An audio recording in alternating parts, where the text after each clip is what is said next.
Sí. Listo. Bueno, qué buenos días. Creo que no sé si ayer todavía se alcanzó a escuchar bien lo de estresores, protectores relevantes. Sí, eso Pero sí se bueno, alcanzaron a ver. ok. Entonces, bueno, esto lo voy a dejar aquí porque incluso habla sobre algunos factores genéticos que son los genes, por ejemplo, el 5-HTT-LPRN, que están relacionados pero con la depresión en aparición en personas más jóvenes. Entonces, obviamente esto no va a aplicar para el adulto mayor, pero sí para que lo tengan aquí en la tablita. Aquí, importante pues mencionar la fragilidad que tiene una interacción recíproca con la depresión, es decir, cuando hay fragilidad hay más riesgo de depresión y cuando hay depresión también hay más riesgo de fragilidad. Eso sobre todo en la transición de la autonomía a la dependencia. Y también en el caso de la demencia como factor de riesgo, tiene una relevancia importante ya que hay un aumento de la prevalencia dado pues el aumento del envejecimiento de la población y también hay diagnóstico en fases más iniciales, lo que hace al paciente consciente pues de su enfermedad. También hay factores de riesgo que ahora se conocen que son muy específicos para el suicidio.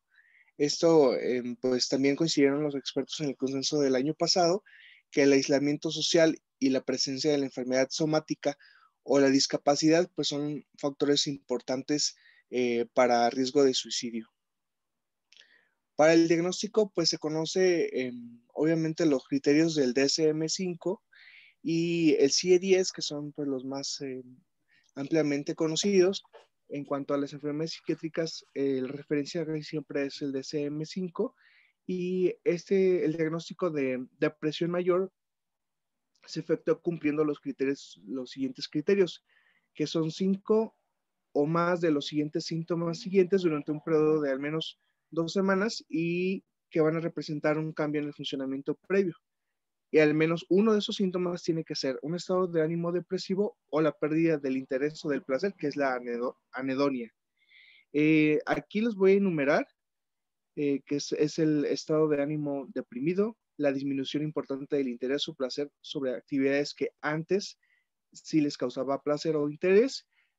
3, la pérdida importante de peso sin hacer dieta o un aumento de peso o disminución del apetito casi todos los días. El 4, insomnio o hipersomnia. 5, agitación o retraso psicomotor. 6, fatiga o pérdida de energía casi todos los días. 7, sentimientos de inutilidad o culpabilidad excesiva. 8, disminución de la capacidad para pensar o concentrarse. Y 9, pensamientos de muerte recurrentes. También, pues los síntomas deben de causar malestar clínicamente significativo o deterioro en lo social, que esto es la parte donde, sobre todo en el adulto mayor, puede afectar más en la funcionalidad y repercusión a nivel social. C, el episodio pues, no se puede atribuir a efectos fisiológicos de una sustancia u otra condición médica. D, que el episodio mayor no se explica por un trastorno esquizoafectivo, esquizofreniforme, trastorno delirante u otro trastorno psicótico y que tampoco haya tenido un episodio maníaco o hipomaníaco porque pues ya hablaríamos de un trastorno bipolar. También hay otros términos como el episodio depresivo que debe durar menos de 2 semanas, que son también pues características similares, solamente que obviamente la duración es menor y no se cumplen como tal los criterios para depresión mayor. Como les comentaba, estos criterios que utiliza el DSM-5 utiliza de forma general decir, no, pues la depresión es grave o es leve, pero no toma en cuenta otros términos como fases intermedias o presentaciones atípicas. Entonces, aquí les voy a dejar también el cuadrito que utiliza el DSM-5 para hablar de criterios de gravedad. Ya con esto, de acuerdo con cuántos síntomas se esté presentando, podemos dar un episodio depresivo leve, moderado o grave. Y importante, va a ser reconocer las diferencias entre la depresión en el adulto mayor y la depresión de temprana aparición, que son las personas más jóvenes que tienen depresión que llegan a la vejez. Entonces, aquí hay características básicas y que son importantes reconocer como diferencias, ya que nos ayuda mucho a hacer diagnóstico. Entonces hay diferentes variables como el índice de enfermedades cardiovasculares, que en la depresión adulto mayor es alta y en las personas más jóvenes es más baja. Historial de depresión familiar también es baja en personas adultos mayores, pero alta en pacientes más jóvenes. Las comorbilidades psiquiátricas bajas en adultos mayores y más altas en los más jóvenes. Abnormalidades en la materia blanca cerebral es alta en los adultos mayores y baja en los adultos más jóvenes. Disfunción ejecutiva más alta en los adultos mayores. El suicidio también es más alto en los adultos mayores.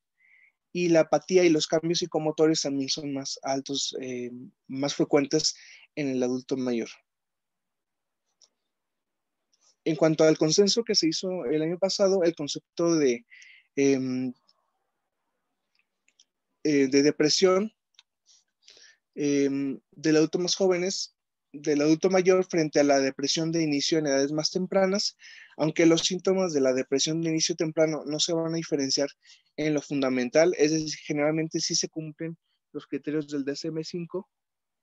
En lo fundamental de la depresión del inicio más temprano, al menos desde el punto de vista clínico, hay una tendencia de aparición de síntomas cognitivos más prominentes, y a nivel anatomopatológico, pues las lesiones cerebrales y, por ejemplo, del tipo vascular, y un mayor riesgo de evolución a la demencia.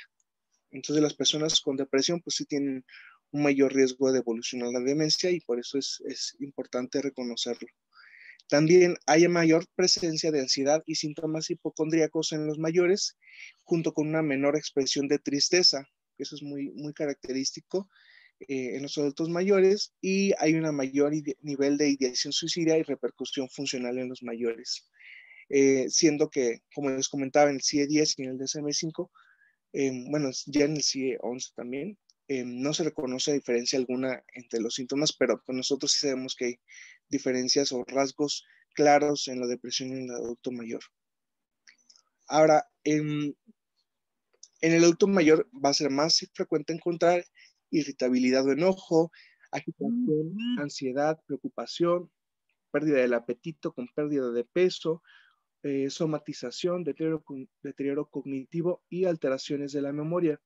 También actitudes obsesivas y compulsivas, aislamiento social, problemas maritales. Y como les había comentado, el espectro dentro de la depresión, podemos hablar desde rasgos depresivos hasta depresiones con características mixtas, con características de ansiedad, características psicóticas, características catatónicas, melancólicas, una depresión también estacional o de características atípicas, incluso el término distimia, o inclusive hablar de una depresión menor. Aquí tengo varias, ahora sí que dentro del espectro de la depresión, pues está la depresión con características de ansiedad, donde está asociada a una alta probabilidad de pensamientos suicidas y menor respuesta a los antidepresivos tradicionales. Y sus características tienen que cumplir al menos dos de las siguientes, que es la sensación de estar enganchado o tenso. Los pacientes inusualmente están inquietos, tienen dificultad para la concentración, tienen por la preocupación excesiva, tienen miedo a que algo terrible pueda suceder y se preocupan acerca de perder el control de sí mismos. En cuanto al de las características mixtas, requieren igual o tres síntomas de los siguientes que estén presentes en un estado depresivo, lo que sugieren pues también o hipomanía, sin embargo, sin cumplir criterios para un trastorno bipolar.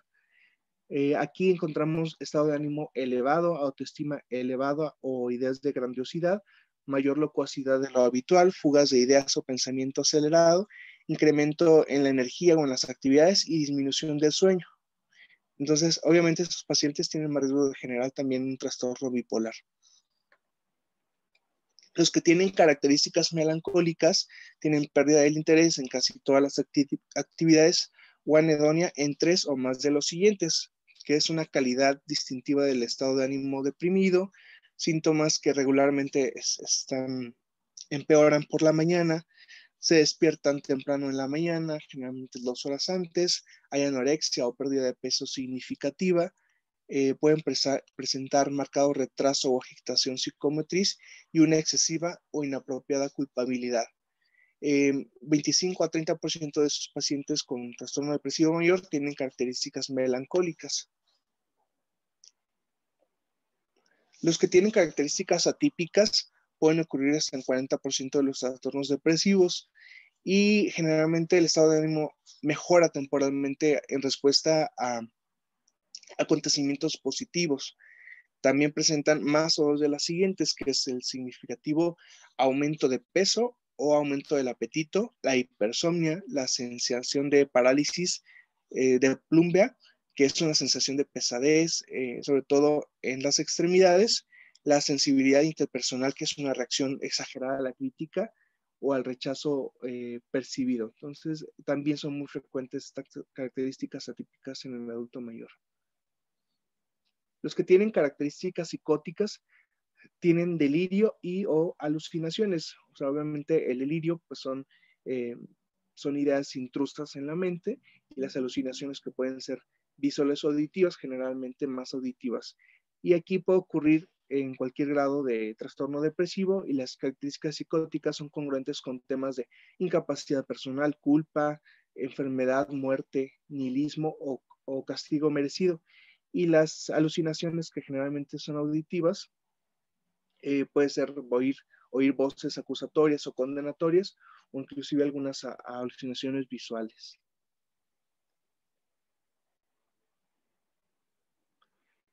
En pacientes con características de depresión catatónica, a menudo ocurre pacientes que tienen también psicosis o que tienen rasgos hipomaníacos o de características mixtas y requiere la presencia de dos o más de los siguientes, que es una marcada alteración psicomotora que puede involucrar decremento de la actividad motora, cooperación disminuida durante la entrevista o el examen físico y excesiva o peculiar actividad motora que participen excesivamente en una actividad sin sentido o se retraen.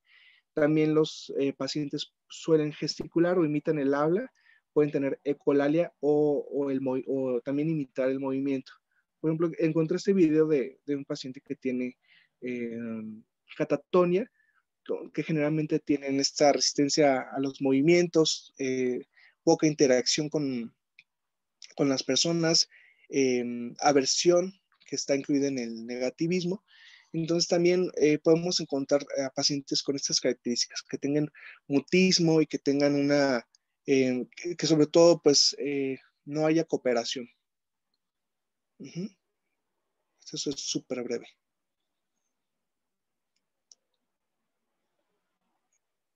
Ahí está.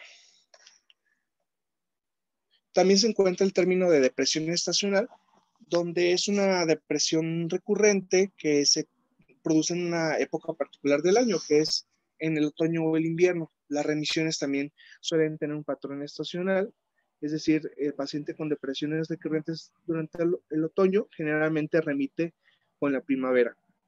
Y es más frecuente en latitudes más altas y en países como los países europeos. Y se cree que la falta de luz pues, es un factor etiológico importante. También está la distimia, que es un estado anímico depresivo la mayor parte del día, generalmente durante más de 2 años, y presentando lo siguiente, que es la falta de o exceso de apetito, insomnio o hipersomnia, baja energía o fatiga, baja autoestima, baja concentración o dificultad para tomar decisiones y sentimientos de desesperanza. Ahí el tiempo es lo que nos marca pues también el diagnóstico. Y la depresión menor se refiere a 2 o 4 síntomas de depresión que duran más de 2 semanas, pero menos de 2 años. Y esta variante cae dentro del espectro de trastorno depresivo persistente o distimia. Pero como obviamente la duración es menor, pues hablamos de una depresión menor. Ahora, es importante el diagnóstico diferencial entre la depresión y otros pues desórdenes psiquiátricos. En especial, pues nosotros que vemos el delirium o la demencia de forma pues, más o menos frecuente, pues es importante pues conocer las características, ya que, por ejemplo, a nivel de síntomas psiquiátricos, eh, síntomas psiquiátricos, las alucinaciones, el estado de ánimo y el curso es donde van a tener más marcadas las diferencias.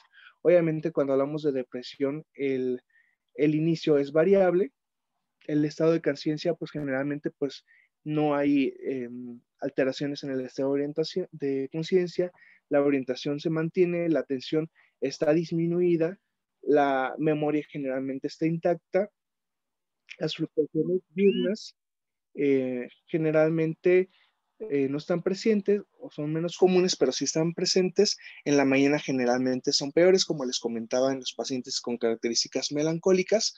En cuanto a los síntomas psicóticos, pues son generalmente menos comunes. Las alucinaciones, si están presentes, generalmente son auditivas.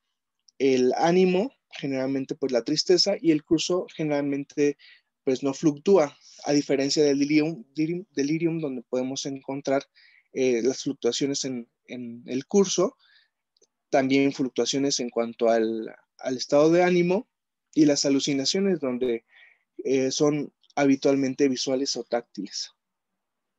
Y obviamente también sería importante tener un diagnóstico diferencial con la demencia, ya que en fases iniciales de la demencia podemos encontrar depresión. Entonces, aquí, por ejemplo, hablando del ánimo, podemos encontrarlo plano, apático o poco reactivo, y el curso puede ser progresivo. Uh-huh. Claro que también las alucinaciones son mucho menos frecuentes y los síntomas psicóticos son menos comunes, sobre todo en etapas iniciales, porque ya en etapas avanzadas, obviamente las alucinaciones y los síntomas psicóticos pues sí pueden aparecer de forma persistente. Entonces le voy a dejar esta tablita porque sí es muy útil, sobre todo también tomando en cuenta a los pacientes que previamente tienen un diagnóstico de esquizofrenia y que llegan a la edad de adultos mayores, ya que también pues, puede presentar alteraciones en el estado de ánimo, presentar apatía o aplanamiento del estado de ánimo, pero tienen un curso afectivo, curso progresivo.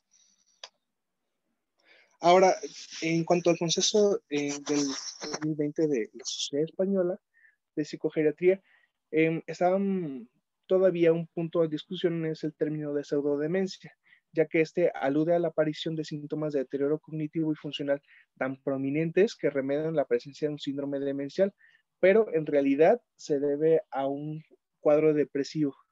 Con respecto a este tema, los defensores dicen que este tipo de casos realmente se dan en la clínica y que dado el nihilismo terapéutico que con frecuencia acompaña las demencias, es decir, el decir no, pues no requieren ningún tratamiento, pues por eso muchas veces no se toma en cuenta. Y dicen que es importante recordar estas situaciones de cara al diagnóstico diferencial. Entonces, eso es lo que dicen los defensores. Y los detractores refieren que más bien el término de pseudodemencia lo utilizan para, ya que hay una dificultad de establecer un diagnóstico diferencial entre depresión y demencia, pero que realmente hay una diferencia marcada, pero que los que no están como muy capacitados de hacer un diagnóstico diferencial, pues se les hace más fácil hablar de una pseudodemencia, cuando realmente se debió de haber investigado bien la historia clínica, el curso, para decir que realmente se trató de un síndrome depresivo, que obviamente pues afectó la funcionalidad y por eso se pensó en una demencia, pero en realidad se trata de un síndrome depresivo. En cuanto al suicidio, el consenso de expertos comenta que en la depresión del anciano, pues hay niveles más altos de ideas de suicidio que en la depresión de sujetos más jóvenes. Sin embargo, hay una mayor tasa de suicidio en personas ancianas y menor frecuencia de intentos de suicidio. Es decir, que los intentos de suicidio son más letales en el caso de los adultos mayores a pesar de tener una menos frecuencia de estos intentos. Entonces, el suicidio pues es un tema importante a tratar en personas que tienen pues una depresión mayor. El diagnóstico de la depresión es fundamentalmente clínico y se basa en historia clínica detallada, una exploración psicopatológica y pruebas complementarias. Se debe realizar una valoración cognitiva analítica básica y estudios de neuroimagen, por ejemplo, una tomografía computarizada o una resonancia magnética. En la biometría, pues, en los estudios de laboratorio, pues, incluir la biometría, electrolitos, pruebas de función hepática, química sanguínea, perfil tiroideo, vitaminas de vitamina B2 y folato, ya que se deben descartar trastornos metabólicos que puedan producir depresión, como el hipotiroidismo, la anemia, que pueden estar relacionados. En el interrogatorio debemos de descartar situaciones o factores estresores, también antecedentes familiares o sociales del paciente, la duración y severidad de los síntomas, si está asociado con deterioro funcional o social, la historia de episodios maníacos o depresivos, abuso de alcohol u otras sustancias, presencia de déficit cognitivo, pensamientos de muerte, deseo de morir o intentos suicidas, síntomas psicóticos tales como las alucinaciones y también la estacionalidad de los síntomas. Aquí va a ser importante también preguntar acerca de datos de hipomanía o manía, preguntar acerca de dolor crónico y medicamentos que utilice el paciente. Aquí, en cuanto al dolor crónico, pues es importante ya que la depresión está relacionada con las demás comorbilidades y también la discapacidad y finalmente el dolor pues puede ser una causa de discapacidad. Y también en cuanto a los medicamentos que utiliza el paciente, es importante ya que hay algunos que pueden precipitar la aparición de la depresión. Entonces, como efecto adverso, algunos fármacos podrían precipitar esta depresión, como en cuanto a los antihipertensivos, la clonidina, la reserpina y los beta-bloqueantes, también los digitálicos, los esteroides, los antiartríticos como la indometacina, los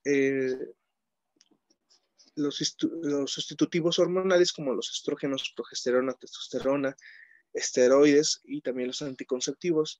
También la medicación para el cáncer, como las combinaciones de quimioterapia, como las cicloserina, el tamoxifeno, la vinblastina o vincristina.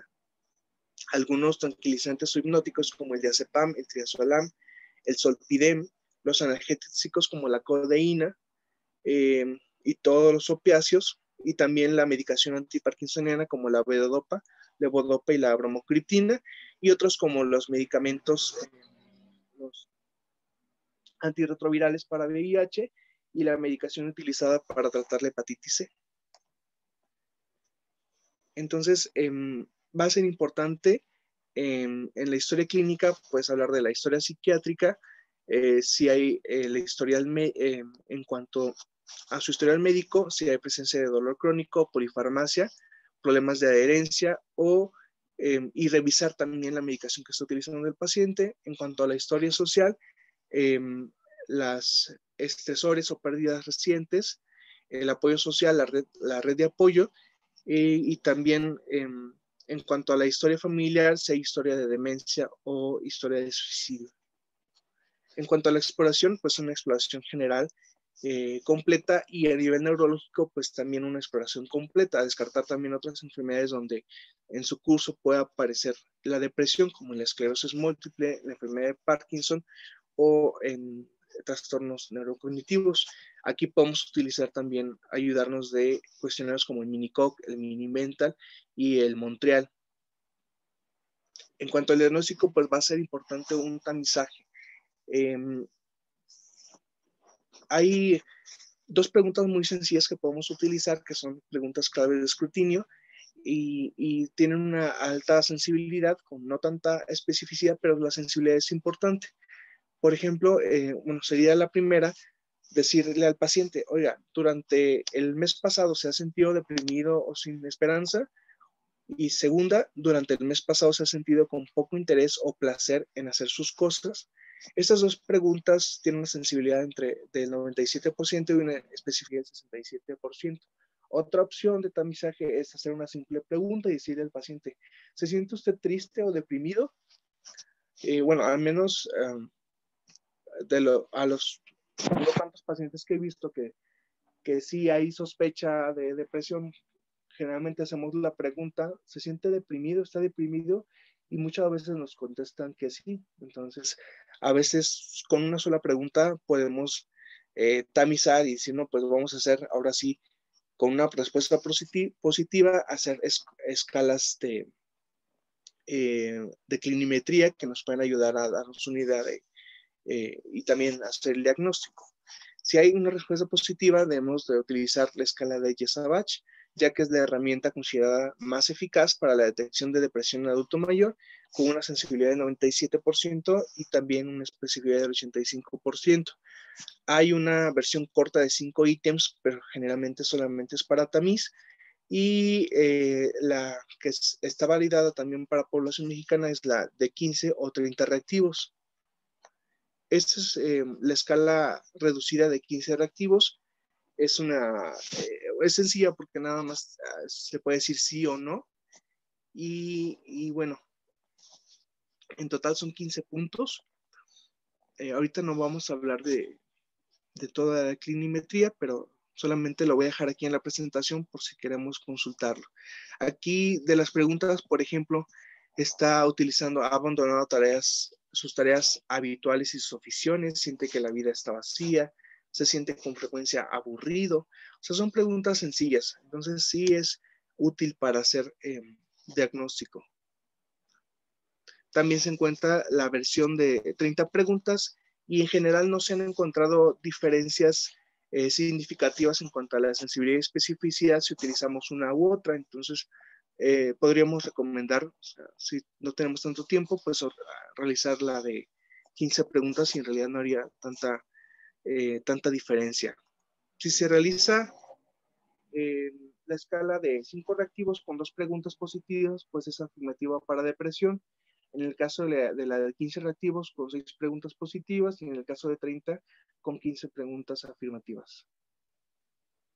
Las otras escalas recomendadas y más utilizadas en geriatría son también el cuestionario sobre la salud del paciente, el PHQ-2 y la de PHQ-7. La de PHQ-2 pues solamente son 2 preguntas y es específica también para la depresión en adultos mayores arriba de 65 años con una sensibilidad del 100% y una especificidad del 77%.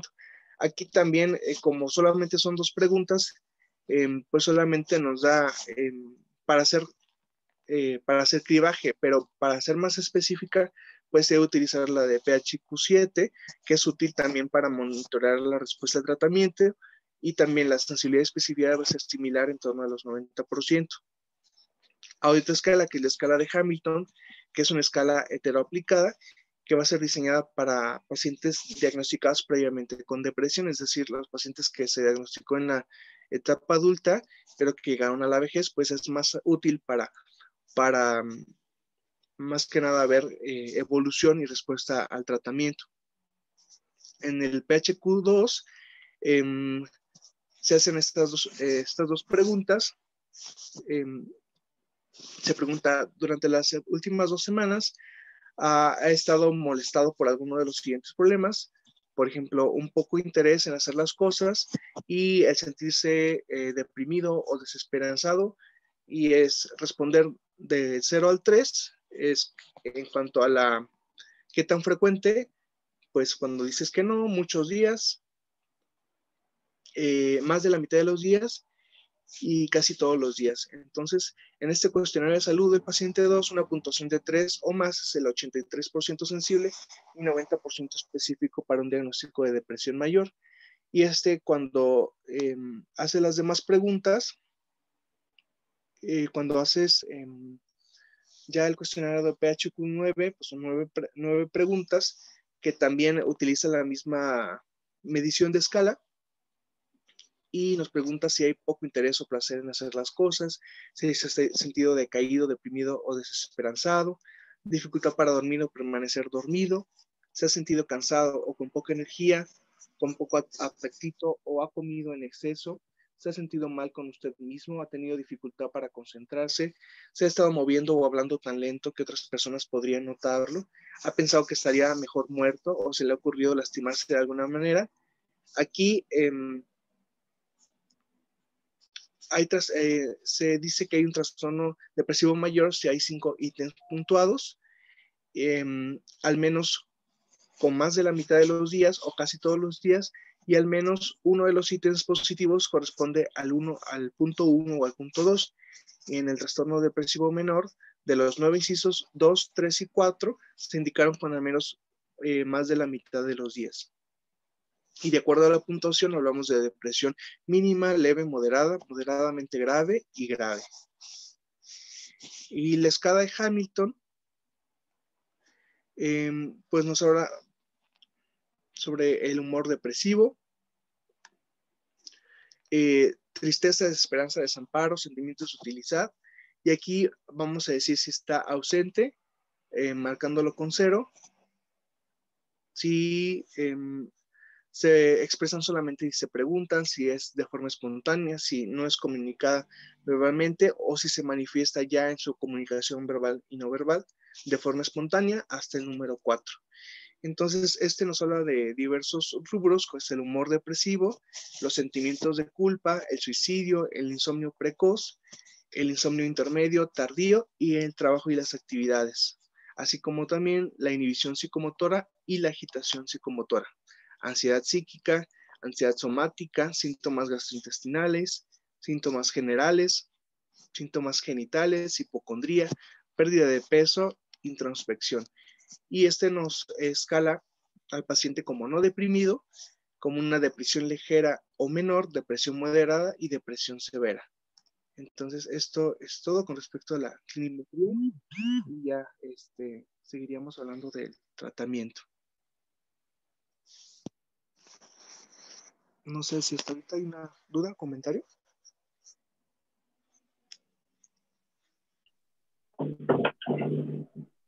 ¿Sigo con tratamiento?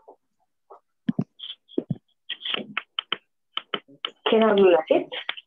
A ver, sí. No sé si alguien quiere preguntar o nos esperamos al final o las guardamos. ¿Alguna observación, doctor?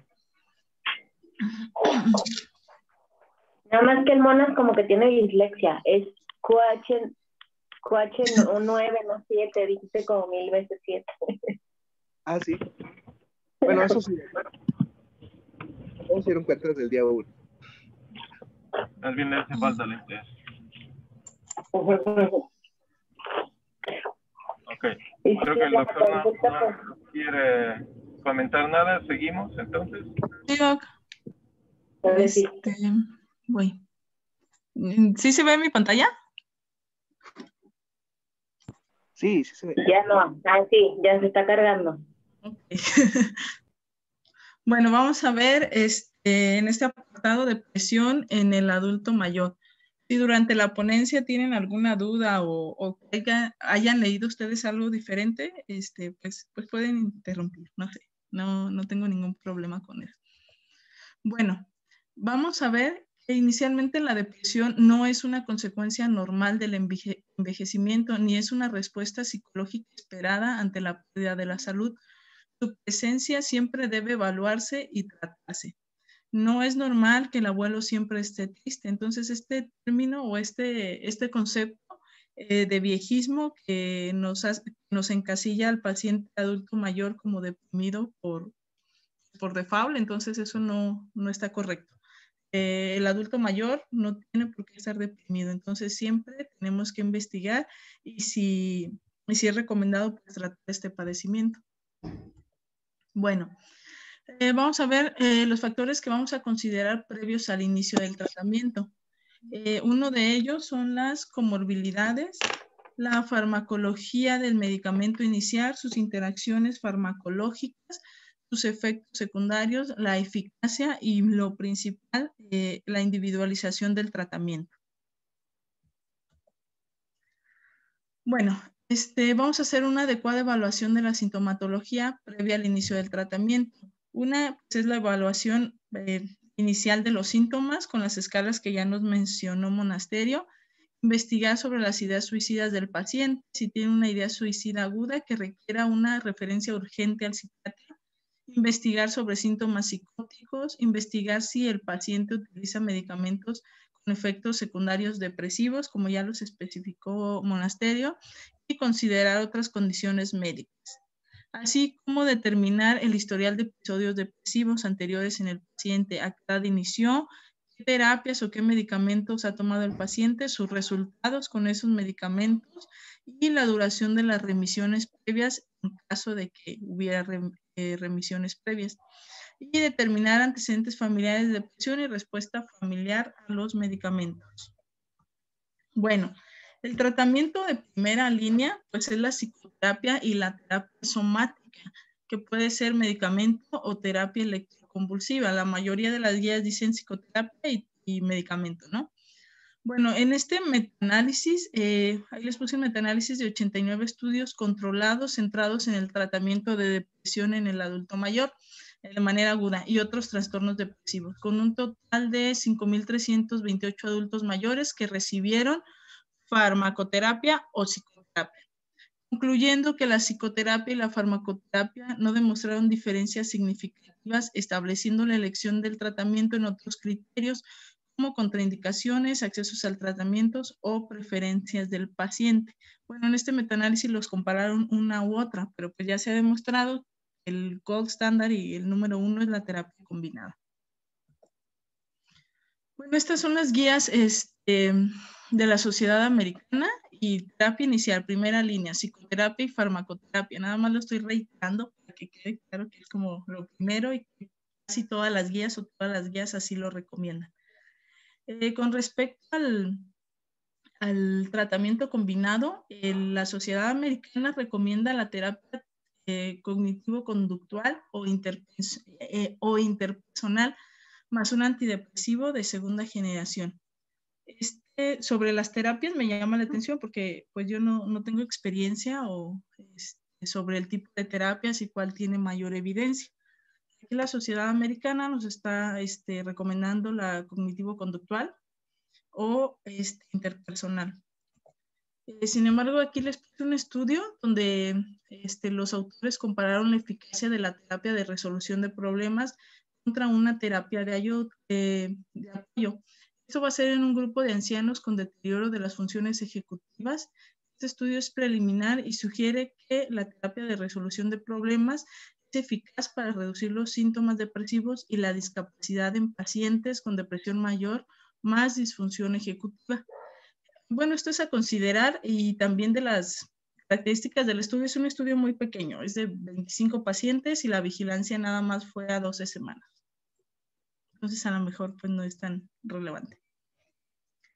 Bueno, ¿qué hay con el consenso del año pasado de la depresión en el anciano de la Sociedad Española? Bueno, este consenso nos llevó a afirmar que en un paciente anciano es necesario realizar una exploración analítica y un electrocardiograma al inicio del tratamiento. O sea que así como debemos de realizar su historia clínica, debemos realizar un electrocardiograma antes de iniciar cualquier antidepresivo. Los inhibidores de la recaptura de serotonina son los fármacos de primera elección en la depresión geriátrica. Punto. O sea, eso es importante. Los inhibidores de recaptura de serotonina es primera elección. Los antidepresivos duales presentan una mayor eficacia que los inhibidores de la recaptura en el manejo de la depresión geriátrica.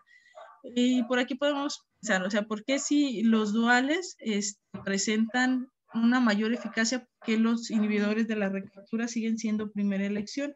Esto tiene que ver con el principio del tratamiento en el adulto mayor, que es las interacciones farmacológicas que puedan tener los medicamentos, así como las comorbilidades del paciente. Por eso los inhibidores de recaptura siguen siendo primera línea. Asimismo, se requiere un mayor tiempo de tratamiento con antidepresivos en la población geriátrica respecto a la población adulta antes de que se inicie la acción de disminución del medicamento. La disfunción sexual inducida por los antidepresivos constituye un problema en el tratamiento de la depresión geriátrica.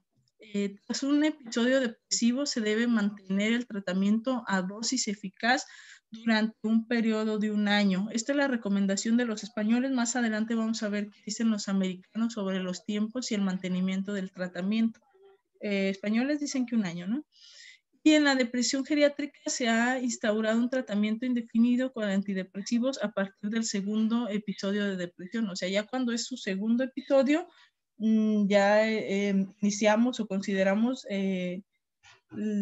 la medicación con antidepresivos de manera indefinida. Esto también difiere un poco de los americanos para que lo tengan en cuenta. ¿Y qué es lo que rechazó el consenso? O sea, ¿qué es lo que no llegaron de acuerdo? ¿Qué es en lo que hubo discusión? Es que ante un episodio depresivo se debe mantener el tratamiento de dosis eficaz durante un periodo de 3 a 4 años. Se ha de iniciar el tratamiento indefinido con antidepresivos a partir de un único episodio depresivo. Esto tampoco fue aceptado durante el consenso. Y aquí, donde no se alcanzó el consenso, fue en el tratamiento de la depresión subclínica, si debe de ser tratada farmacológicamente. Hay discusiones sobre si una depresión subclínica debe de ser tratada. La depresión subclínica pues es cuando no cumple con todos los criterios para catalogarse dentro de depresión. Sin embargo, aquí hay que considerar que cuando los síntomas depresivos, aunque no cumplan la definición operacional, impactan sobre la funcionalidad del paciente, pues hay que tratarlo, aunque estrictamente no cumpla todos los criterios.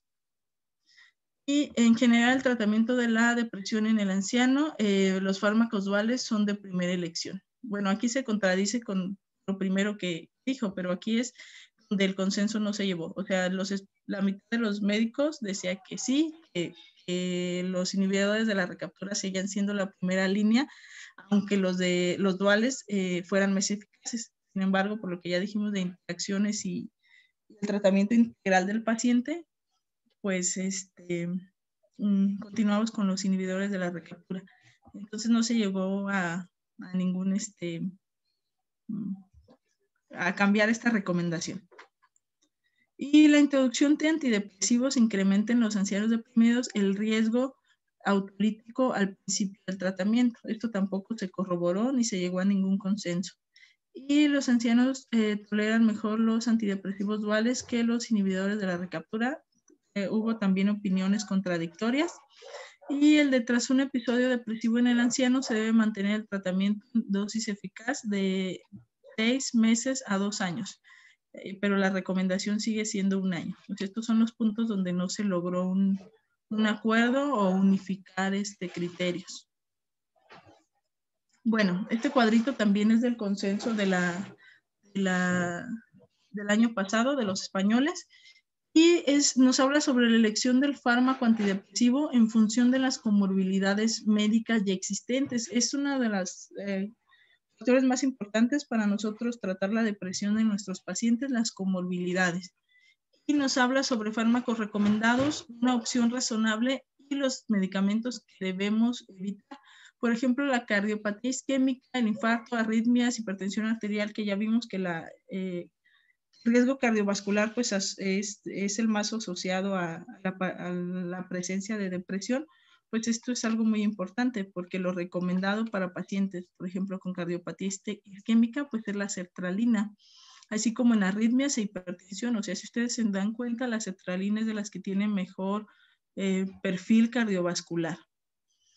De opción razonable, que lo podemos considerar, pues tenemos casi siempre son los antidepresivos duales. Y a evitar, esto es interesante porque vamos a ver más adelante que el citalopram es el más recomendado en el adulto mayor. Sin embargo, aquí en esta recomendación nos habla sobre evitar el inicio de citalopram en cardiopatía isquémica y en arritmia, para que lo vayan considerando. Y con respecto al paciente anticoagulado, que también nos vamos a encontrar bastantes adultos mayores con esta comorbilidad, no hay ninguno recomendado ni ninguno que debamos evitar, todos son como de uso medio. Bueno, pérdida de peso, pues la mirtazapina es la más recomendada y hay que evitar la fluoxetina. En casos de estreñimiento significativo, no hay ninguno recomendado, ni tampoco ninguno que debamos evitar. Todos se encuentran en una recomendación media.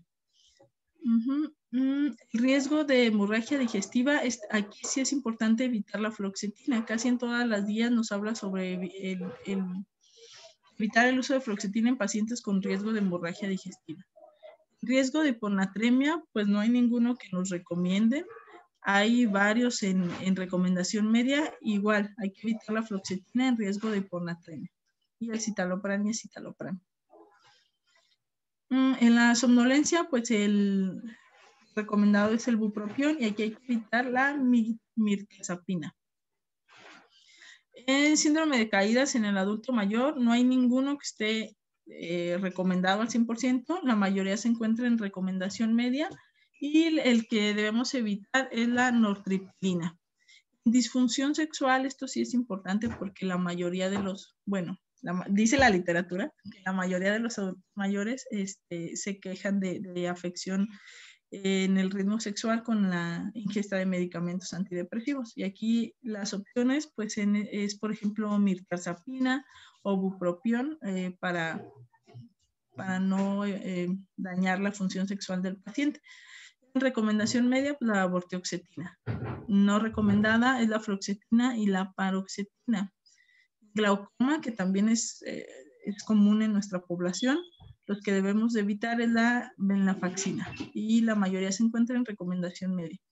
Y en riesgo de crisis convulsionales, estos son pacientes que previamente ya tienen diagnóstico de epilepsia, entonces hay algunos o la mayoría de los antidepresivos pueden aumentar ese umbral epiléptico, o sea que se desarrollen con más frecuencia estas crisis, y la que está moderadamente recomendada pues, es la mirtazapina, las que pueden aumentar en mayor cantidad de esta sensibilidad a presentar crisis comiciales, pues es la nortriptilina y el bupropión. También importante en enfermedad de Parkinson, los españoles nos recomiendan el bupropión, en recomendación media los duales y la sertralina, y no hay ninguno como contraindicado o que no esté recomendado.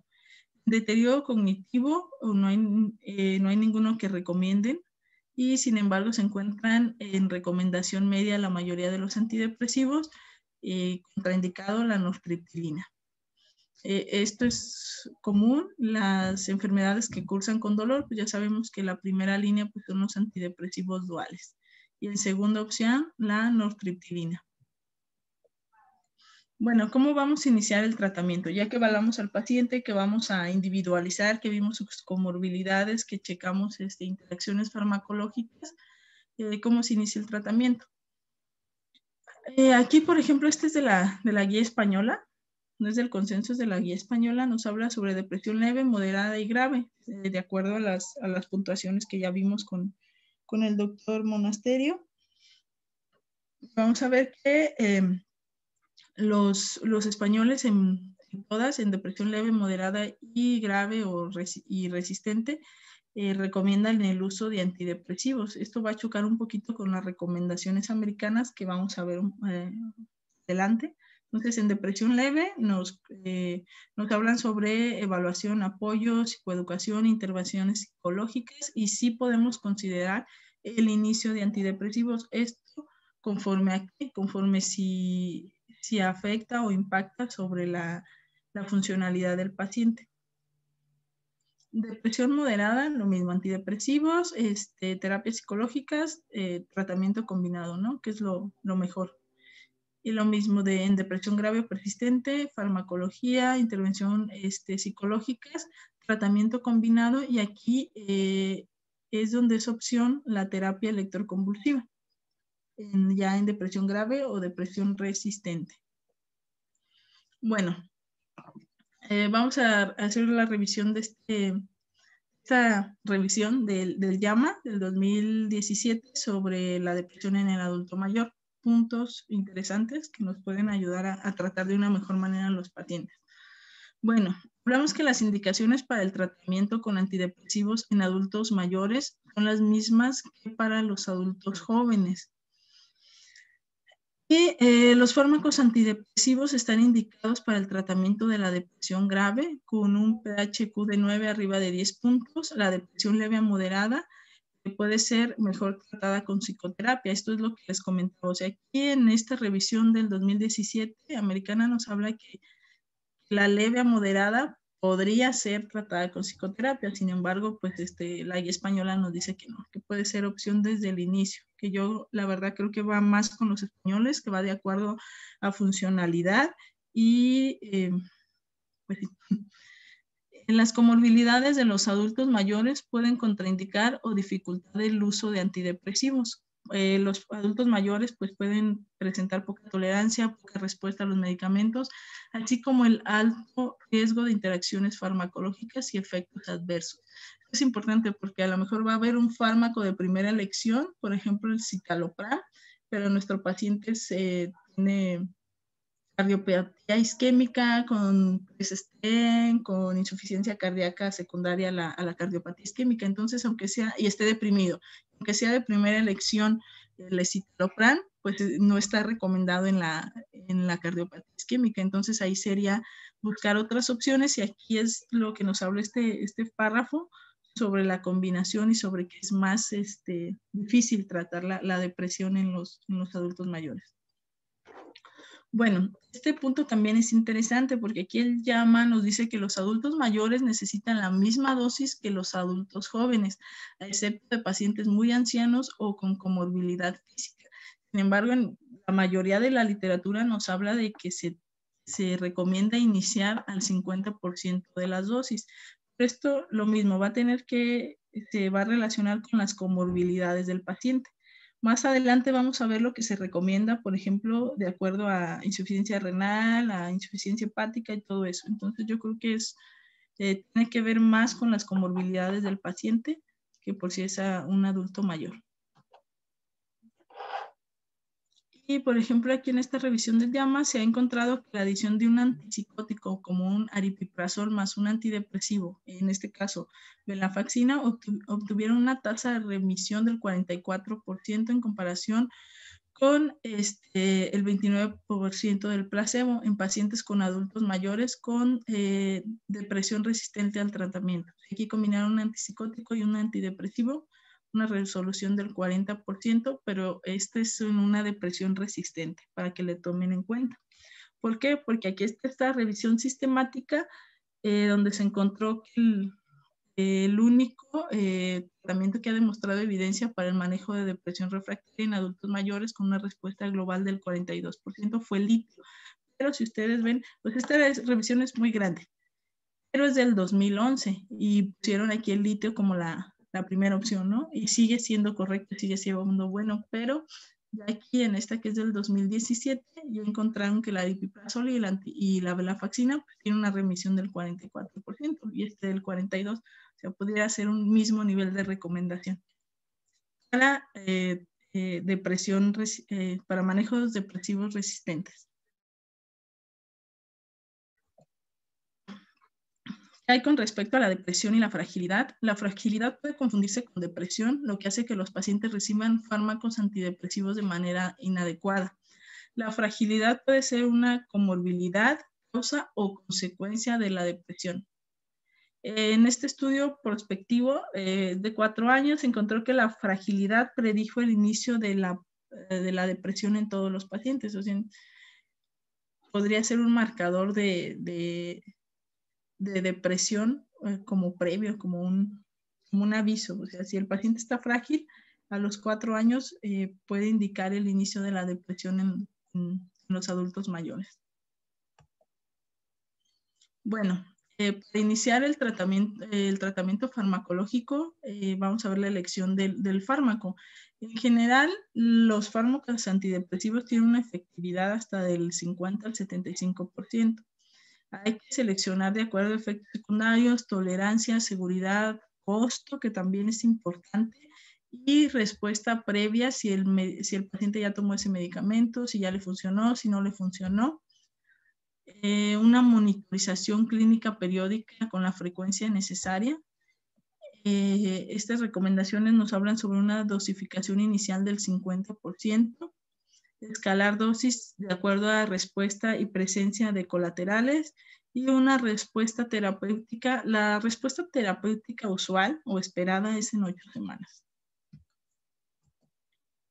Bueno, esta es una tablita sobre el artículo del JAMA, donde nos muestra los fármacos antidepresivos recomendados para el manejo de la depresión en el adulto mayor.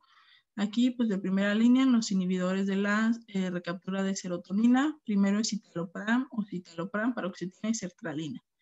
Como efectos secundarios por grupo, náuseas, vómitos, dispepsia, diarrea, dolor de cabeza y disfunción sexual. En general, se supone que estos fármacos, de acuerdo a esta revisión, no se necesita una dosis menor que la del adulto joven, pero esta es la recomendación americana. Entonces, ahorita pues comentamos cuál nos conviene más o cuáles les ha funcionado mejorar a nuestros profesores.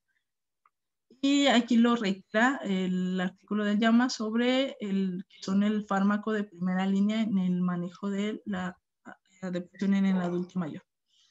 Segunda, pues son los inhibidores duales, venlafaxina, desvenlafaxina, duloxetina, que pueden causar náuseas, mareos, boca seca, dolor de cabeza,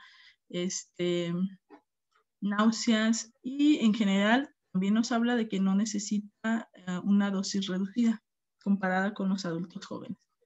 Los antidepresivos tricíclicos, aquí es importante porque estos ya presentan sedación, constipación, que a veces, aunado a que algunos adultos mayores se quejan de estreñimiento, la amitriptilina o cualquier tricíclico puede aumentar este estreñimiento, causar hipotensión postural y por ende aumentar el riesgo de caídas, presenta taquicardias o arritmias, y en general sí nos habla sobre iniciar dosis menores que en adultos jóvenes. Y los inhibidores de la MAO, pues también hipotensión postural, que aumenta el riesgo de caídas, disfunciones en el sueño, mareos, y en general pues no hay tanta evidencia sobre el uso de este tipo de fármacos en los adultos mayores. Y tenemos los otros medicamentos, por ejemplo aquí la mirtazapina, pues que de los efectos secundarios que tiene o que nos puede ayudar pues es el aumento de peso, que lo podemos utilizar a nuestro favor. Bueno, entonces aquí vamos a analizar cada uno de ellos o los más comunes. El escitalopram. El escitalopram lo podemos iniciar 5 miligramos cada mañana o cada noche. Tenemos una dosis que va desde 5 hasta 20 miligramos. Las ventajas potenciales, generalmente es bien tolerado, no tiene efectos sedantes, tiene bajo riesgo de trastornos del sueño, comparativamente pocas interacciones significativas con otro tipo de drogas. Esto es muy importante para nuestra población porque es el fármaco que menos tiene interacciones farmacológicas. Y es una muy buena opción para el tratamiento inicial de la depresión en la mayoría de los adultos mayores. O sea, en general, el escitalopram es el más recomendado para nuestra población, teniendo en cuenta las restricciones que ya analizamos, de la cual nos habló el Consenso Español del año pasado. Y sertralina, que también tiene un buen nivel de recomendación, podemos iniciar de 12.5 a 25 miligramos cada mañana, con una dosis que va desde 25 a 200 miligramos al día. Efectos secundarios más relevantes son gastrointestinales. Y las ventajas que tiene es que tampoco es sedante, tiene bajo riesgo de insomnio, carece de efectos cardiovasculares significativos. Esto yo creo que de las cosas más relevantes, porque es el que menos impacta sobre la mortalidad cardiovascular. Y es una muy buena opción para el tratamiento inicial en el adulto mayor. O sea, a lo mejor si tenemos un adulto mayor con riesgo cardiovascular alto, pues la opción sería la sertralina. Y bueno, aquí tenemos fluoxetina.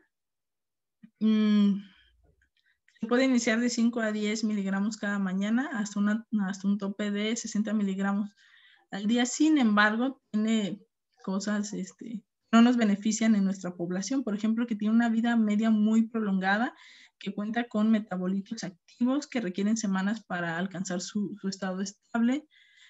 y tiene complicaciones con la abstinencia posterior al retiro.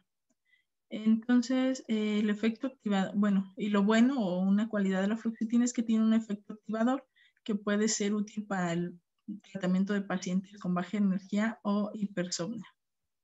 Pero en general, para nuestra población no está tan recomendado o no es de las primeras opciones que tenemos. Bueno, estas son otras tablitas donde nos habla sobre otros puntos importantes de los fármacos. Tenemos vamos a analizar el escitalopram, que es el más recomendado. Que es importante, ¿por qué? Porque el escitalopram se ha encontrado, igual que el citalopram, que tiene un potencial aumento del intervalo QT. Entonces, esta es la causa por la cual no está tan recomendado en pacientes con comorbilidades cardíacas, porque aumenta este intervalo QT y más tiene interacciones farmacológicas con el haloperidol, que también causa prolongación del QT, y con otros fármacos que actúan en el PCITocrom 450, como fluconazol y todos los soles. Entonces, esto también aumenta el potencial de alargamiento del intervalo QT. Bueno, esto es también importante, ¿por qué? Porque nos habla sobre las insuficiencias. Por ejemplo, el escitalopram en insuficiencia renal crónica tiene un bajo riesgo, o sea, y en insuficiencia renal crónica de leve a moderada, pues le da la misma dosis, nada más reduce la dosis en pacientes con insuficiencia renal terminal. Y no se ha encontrado alguna recomendación en la insuficiencia hepática, precaución o cuidado en casos de arritmia, como ya lo analizamos, y esto es importante porque nos habla sobre una dosis recomendada de 10 miligramos en mayores de 65. Bueno, esto es de la guía española, pero sí, de la guía española, entonces sobre una dosis máxima de 10 miligramos. Ok. Y sobre la sertralina también es importante, como ya lo analizamos, que la incidencia de diarrea es alta. O sea, yo creo que es su principal efecto secundario, y tiene muy buena seguridad cardíaca. De lo que podemos recordar o de lo más importante y relevante de la sertralina, su seguridad cardíaca, y podría emplearse en caso de lactancia materna, si viéramos pacientes con embarazo, con bebés. Bueno, ¿por qué el escitalopram? Yo dije, bueno, porque todos recomiendan el escitalopram, entonces, ¿qué dice la evidencia? Entonces, en esta revisión sistemática, compararon el escitalopram contra otros antidepresivos, y la revisión sistemática pues fue de 14 ensayos que compararon escitalopram con otros inhibidores de la recaptura, y otros 8 ensayos que compararon escitalopram con un antidepresivo dual. Y los resultados fueron que el escitalopram demostró ser significativamente más efectivo que el citalopram para lograr una respuesta aguda, y el escitalopram también fue más efectivo que el citalopram en cuanto a la remisión. Entonces, de elección, citalopram arriba de citalopram. Y se encontraron algunas diferencias estadísticamente significativas que favorecían el escitalopram en comparación con otros agentes antidepresivos para el tratamiento de la fase aguda de la depresión mayor, en cuanto a eficacia y la aceptabilidad o la adherencia del paciente. Entonces, evidencia de que es aparentemente el mejor. Bueno, aquí les puse un ejemplo del citalopram, es el Lexapro. El costo promedio de esta marca es de 600 a 800 pesos, 14 tabletas de 10 miligramos. Entonces, como parte del tratamiento de adulto mayor es ver su esfera económica y social, pues a lo mejor no va a ser tan de primera elección en la mayoría de los pacientes que nosotros vemos en el hospital. Entonces es un fármaco caro. De los efectos secundarios se los puse todos, sin embargo pues son gastrointestinales, y lo más relevante es la prolongación del intervalo QT, y puede desencadenar arritmias ventriculares, y también causa disfunción sexual. Las interacciones farmacocinéticas más importantes es con el fluconazol, y con todos los soles por inhibidores del citocromo, así como el haloperidol por la prolongación del QT. Bueno, ahora vamos con los inhibidores duales, la venlafaxina. De la venlafaxina, pues tenemos una de liberación extendida y una de liberación inmediata. Y su nuevo fármaco, o más purificado que la desvenlafaxina. Bueno, entonces como general, son fármacos activadores, o sea, activan al paciente, lo despiertan, pueden causar aumentos dependientes de la dosis en la presión arterial. O sea, este fármaco pues hay que tener cuidado porque aumentan la presión principalmente diastólica, aumenta la frecuencia cardíaca, entonces a lo mejor no tiene tan buen perfil cardiovascular. Tenemos un adulto mayor deprimido con una angina inestable o estable y aumentamos frecuencia cardíaca, aumentamos gasto cardíaco, pues no va a ser tan conveniente. Entonces, tenerlo en cuenta en el caso de la venlafaxina y desvenlafaxina. Los síntomas gastrointestinales son más asociados a la venlafaxina de liberación inmediata. Si tenemos un paciente que está funcionando bien, que es el ideal para nuestro paciente y sin embargo, le desencadena diarrea o algún malestar gastrointestinal, a lo mejor lo único que tenemos que hacer es cambiar la presentación del fármaco, no cambiar todo el fármaco. A lo mejor si le estábamos dando liberación inmediata, le cambiamos a liberación extendida o una desvenlafaxina. Y bueno, del efecto activador, pues puede ser útil para el tratamiento de pacientes deprimidos o melancólicos o con baja energía o hipersomnia. O sea, este efecto en teoría secundario lo podemos utilizar a favor del paciente. Y como todos los duales, pues es útil para pacientes con afecciones dolorosas. Y la duloxetina, antes de iniciar duloxetina hay que tener en cuenta que tiene interacciones significativas con medicamentos. Entonces, si lo planeamos iniciar, pues checar las interacciones farmacológicas, porque es de los fármacos que más tienen interacciones. Igual está recomendado para pacientes con dolor crónico. Bueno, venlafaxina. En insuficiencia renal crónica hay que reducir una dosis hasta en un 25 a 50%. En un caso de insuficiencia renal estadio 5 o terminal, al 50%. En insuficiencia hepática también hay que reducirlo al 50%, evitar en caso de arritmia y no usar en pacientes con glaucoma no controlado. Bueno, de la duloxetina no se ajusta a dosis renal y en caso de insuficiencia hepática se aconseja evitar. Hay que tener precaución en epilepsia y en problemas cardiovasculares. Y lo mismo, no utilizar en glaucoma. Entonces, de los antidepresivos duales, pues hay que tener precaución con los pacientes que tenemos con glaucoma. Esto es en general de los antidepresivos tricíclicos. Hay que tener en cuenta que tienen un efecto potencial arritmogénico, hipotensión ortostática. Y esto es importante, ¿por qué? Porque en insuficiencia renal crónica, la amitriptilina y la imipramina, que sí se siguen utilizando en nuestro medio, no se ajustan a dosis renal. Se recomienda evitar en insuficiencia hepática, evitar en epilepsia y evitar en pacientes con eventos cardiovasculares recientes.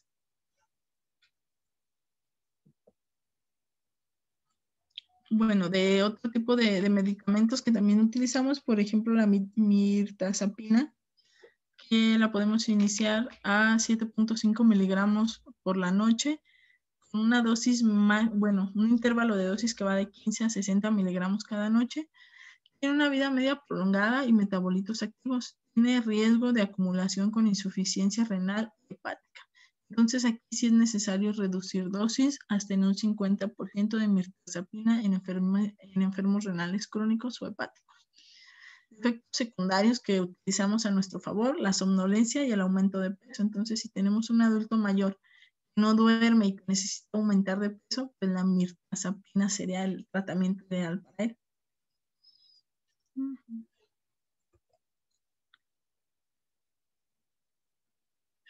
Lo que les comentaba, en insuficiencia renal, la mirtazapina tiene una excreción renal hasta del 75%. Por eso es importante la reducción de la dosis, así como en insuficiencia hepática.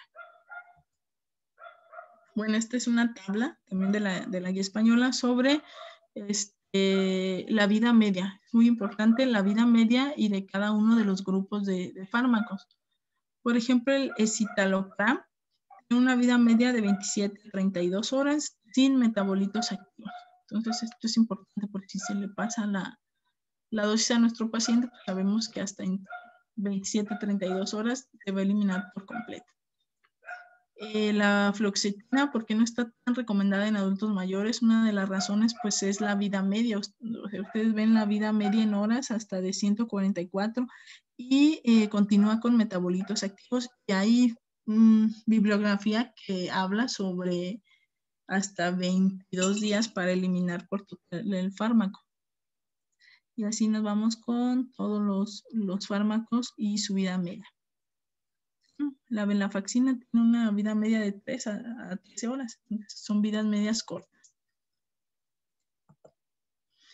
Bueno, entonces volvemos este es un esquema de tratamiento que vamos a hacer. Este es del JAMA, de los americanos.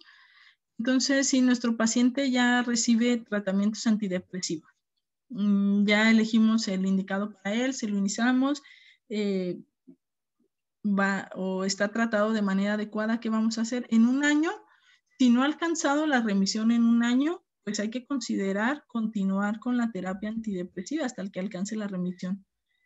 Y si sí alcanzó la remisión, es importante el número de episodios que lleva. Si es su primer episodio, podemos empezar a retirar de manera gradual el antidepresivo.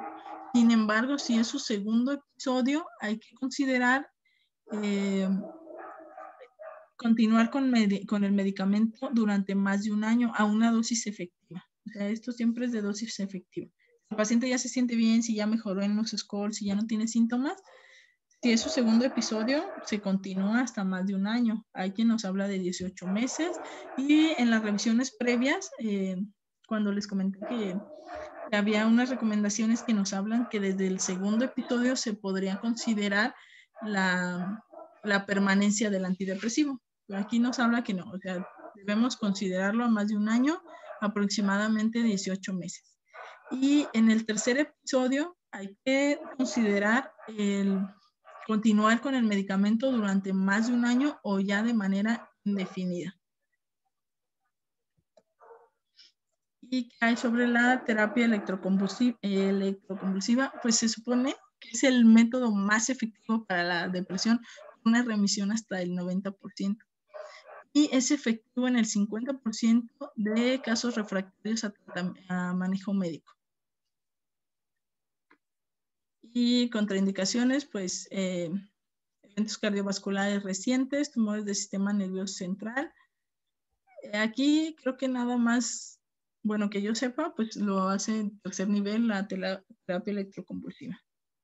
Pero sí es de los mejores, se supone que es el método más efectivo. Y ya es todo. ¿Dudas, comentarios?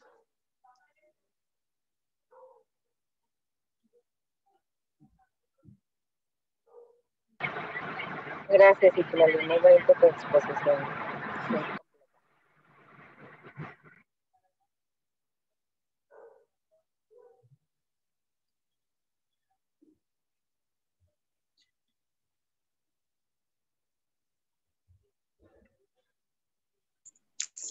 Perdón, ya no oigo.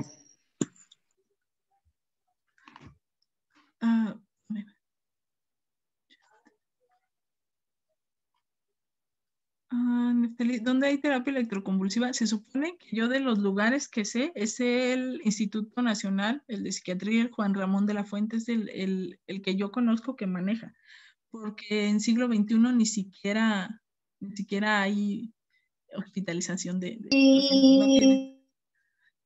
¿Tiene electroterapia electroconvulsiva en siglo? Que sepa nada más en el Juan Ramón. También hay en el Hospital Español terapia electroconvulsiva. Siglo no hay, ¿verdad, Doc?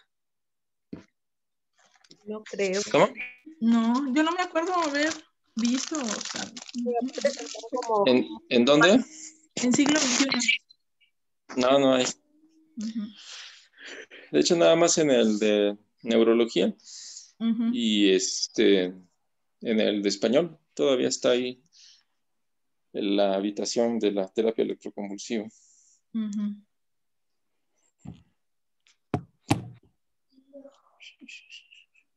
¿Ya terminaste? Sí, Doc. Ok. ¿Alguien quiere hacer algún comentario? ¿Pregunta? ¿Ya podemos prescribir? Sí. ¿Eh? estuvo muy bien su presentación, los estudios comparativos, el por qué damos primero los antidepresivos, los inhibidores de la recaptura de serotonina, que es mejor también pues el escitalopram.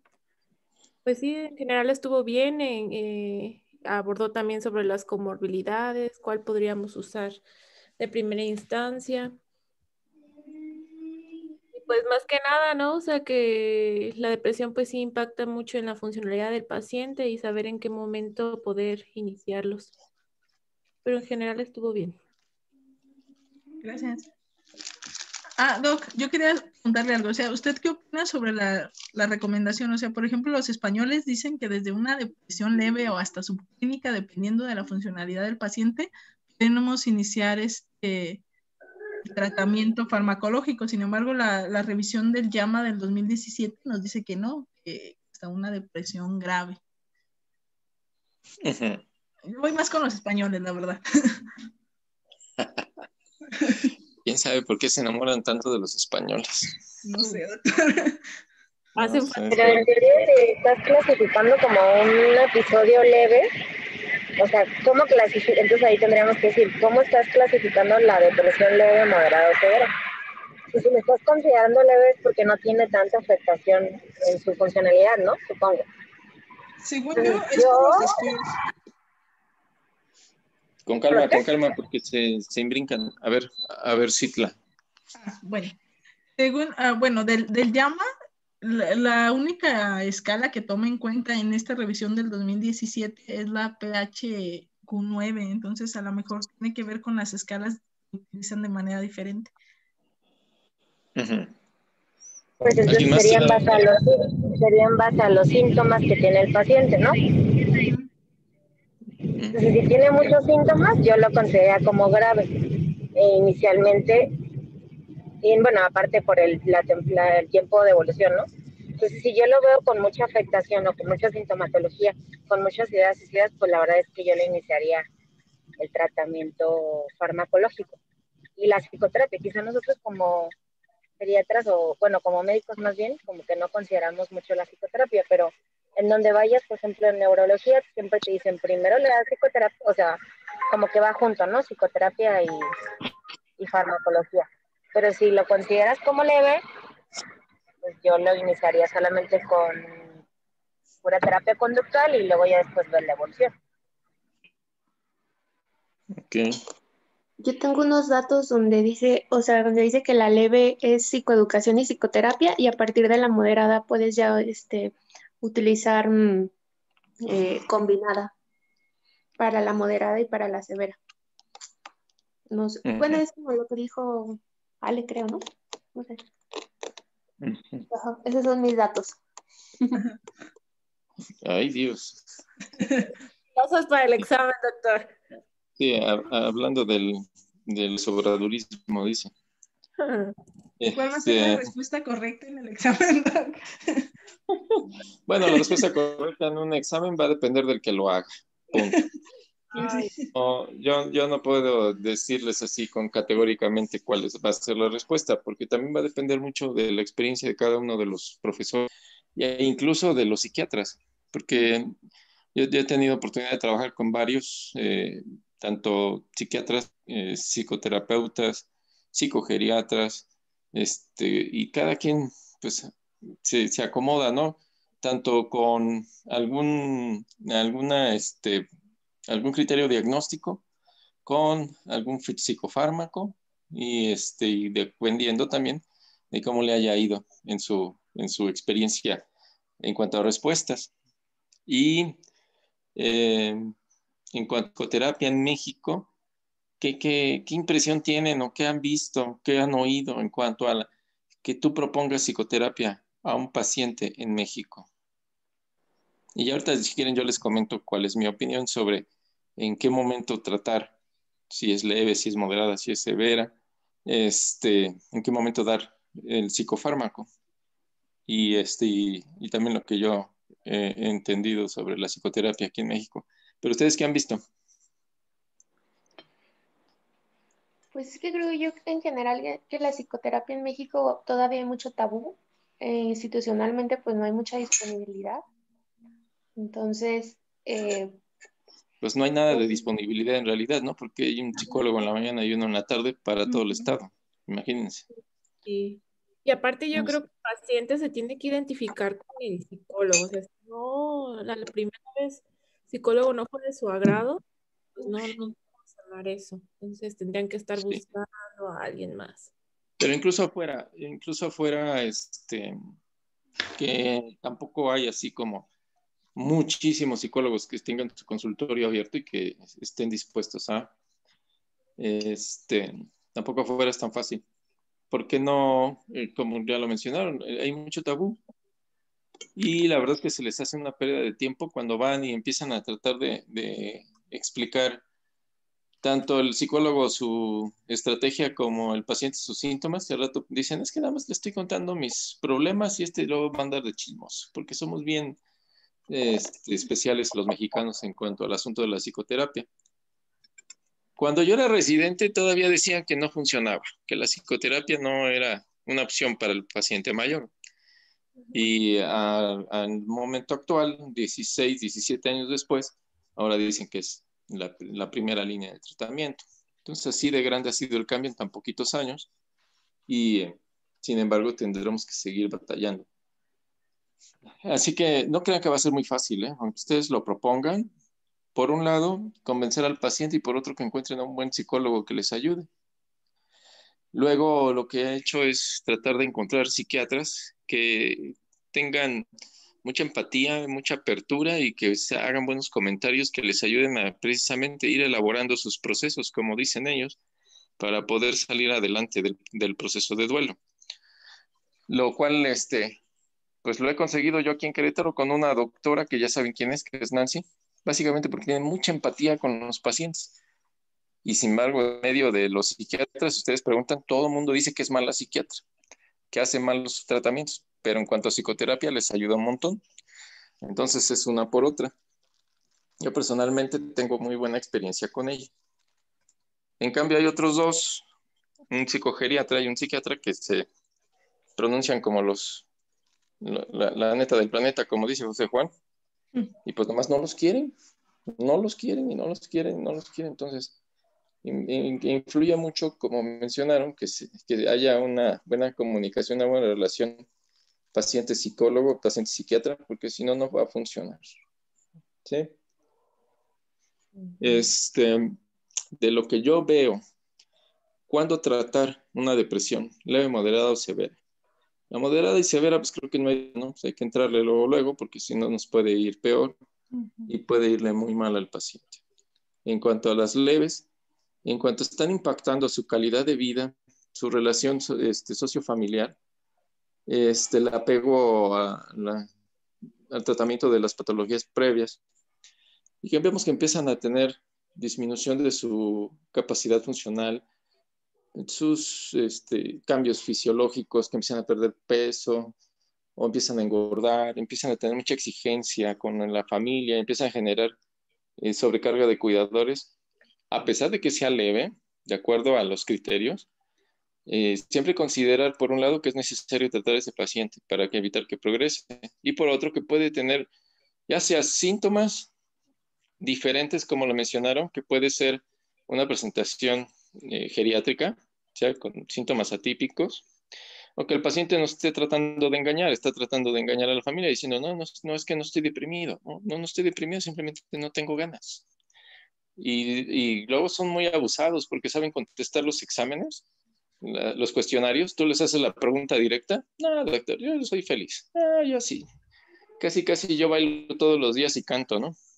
Y la familia luego te dice que no es cierto. Así que hay que tener como que mucho, pues, su ojo clínico, poder identificar quién está diciendo la verdad, quién está ocultándose para poder tratar de dar el tratamiento de manera oportuna. Y siempre recordarles que el tratamiento farmacológico es una parte, pero si no rompes el problema de fondo, la patología social que pudiera tener, resolución del duelo nunca va a mejorar, porque solamente con fármacos no mejoran. Así que tienes que participar en el núcleo de la familia, en la red de apoyo, porque si no se van a dar de topes. Si ustedes nada más les llega e incluso el familiar lo pide, denle algo para que esté más contento, ¿no? Pues, ajá, sí, se lo doy, pero y el hijo que no la ha visto y el pendiente que tiene porque se murió el esposo, la esposa, etcétera. O sea, hay que ver de fondo qué es lo que lo desencadenó. ¿Preguntas, comentarios de ustedes? ¿Ya no, muchachos? ¿Ya se cansaron? ¿Ya es tarde, ¿verdad? Sí. No, pero ya ningún comentario. Bien. Yo creo que estuvo muy bien tu presentación porque traes mucha información bien útil que sí debemos de tener en cuenta.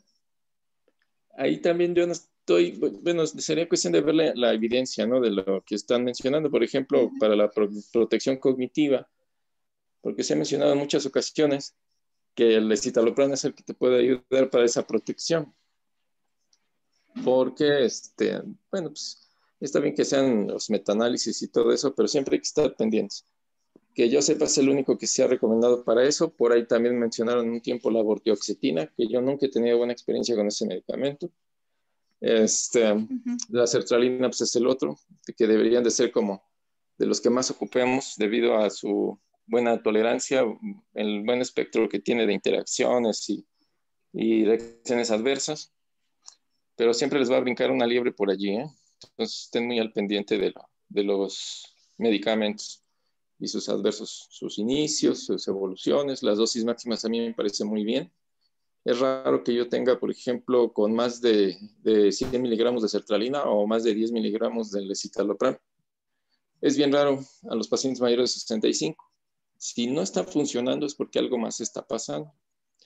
Luego pensamos que es una falla terapéutica al fármaco, pero puede ser que más bien no hemos roto el ciclo que le está llevando la depresión en el paciente. Doc, o sea, bueno, otra duda.